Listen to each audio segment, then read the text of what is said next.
Hey, I'm Rob from Ginger Woodworks. I'm here with Project DIY. We're going to show you guys how to make this rustic reclaimed table tray. So the first thing we're going to do is I'm going to use a 2x4. It's a premium 2x4 we got at Lowe's. I'm going to cut these at 2 of them at 12.5 inches. Now we're going to cut the rest of the table tray. We're actually going to cut 6 pieces at 20 inches. They're going to be 2 of the sides and they're going to be 4 of them are going to be for underneath. So what we're going to do here is we've picked up a couple of handles for the table tray. So how we would like to do this is we're going to cut down and kind of set this handle down here. So in order to do that and make it look kind of nice, we've measured this off and it's 1.5 inches. So what we want is the top of the handle ultimately is going to match up with the top of the wood. But we are going to cut a piece out of here to kind of set this down. So what I've done is I've measured our board, which is 12.5 inches, and I've centered this down here at 6.25 to the center. So you can see I did that here.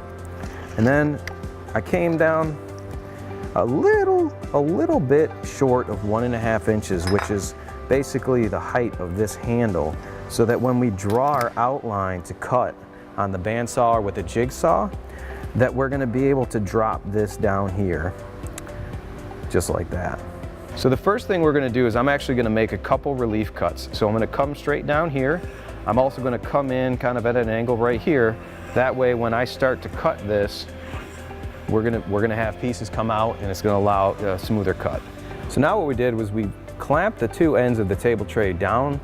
We've put the one that we've already cut on top and we're tracing on the other one. Then we're going to go ahead and cut that one out as well. So before we assemble the table tray, what we're going to do is we're going to knock off kind of the edges. You can see this edge here, so we got a little scraggles here. We're just going to knock these edges off so that when we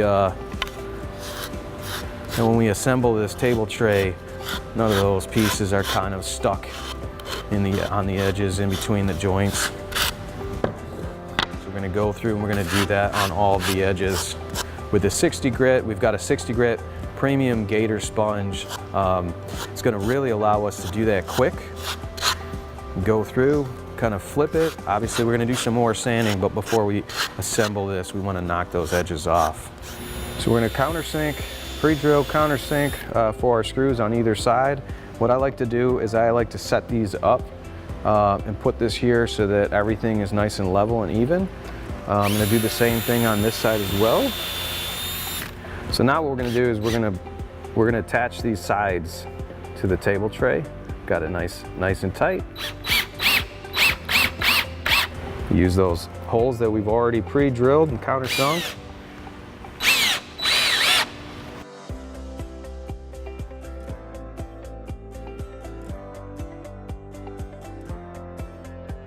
So what we're going to do now is I'm going to pre-drill and countersink for the screws for the bottom of the tray. And what we've got here is I've got 2 pieces of just scrap wood that I've set down so that we can get them in there, put a few holes in here, and we're not messing with the bottom of that tray. I have clamped down the first piece of the bottom of the table tray. I've clamped it down to the table so that it's nice and aligned, so the rest of these boards, when I put them down, they're going to line up real nice, as you can see. So we've pre-drilled already. So now we're just going to put the screws in. So now that we've finished up the build and we've scuffed up our rustic table tray, what we're going to do is we're going to progress through all of the sanding grits from 60, 120, and 220, making sure that we use that on all of the products. So for this, we're going to use the micro zip in the corners, just like this, to make sure that we're getting along the edges on the inside of this tray. We're also going to use it in the corners right here. We've kind of like roughed that up a little bit. We've roughed this up. We want to make sure that we're smoothing these out enough so they're nice and smooth and they still give that rustic look. So we're also going to use the sanding sponges for the bulk of the sanding. What we've tried to do is make sure that this project is something that everybody could do with or without a sander. So obviously you can use an orbital sander, but on this we're going to start with 60 again, and we're going to work all the way through 220 grits. So now that we've finished sanding our rustic table tray, what we're going to do is we're going to start staining it. Again, I'm going to use a dark walnut stain.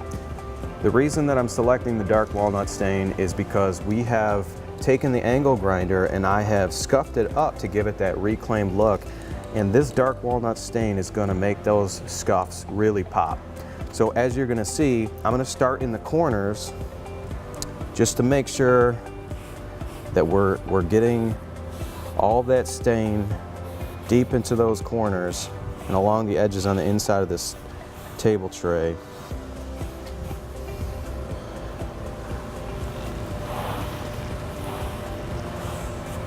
And work that right along the edges, right through all these cracks.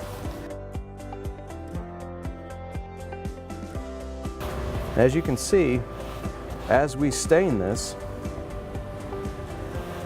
you can start to see all of these marks that I did with the angle grinder start to kind of come alive.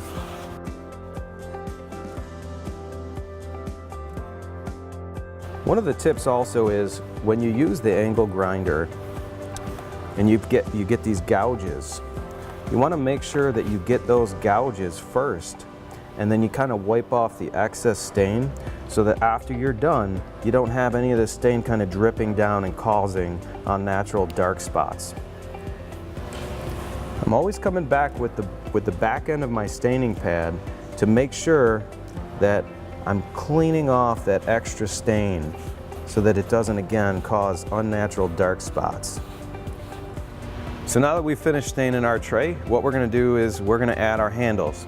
Before we added our handles, what we did was we took an 80 grit gator sponge and we scuffed up our handles that were pretty shiny so that they were more fitting for this reclaimed look. We're going to use the hardware that's supplied to attach these handles.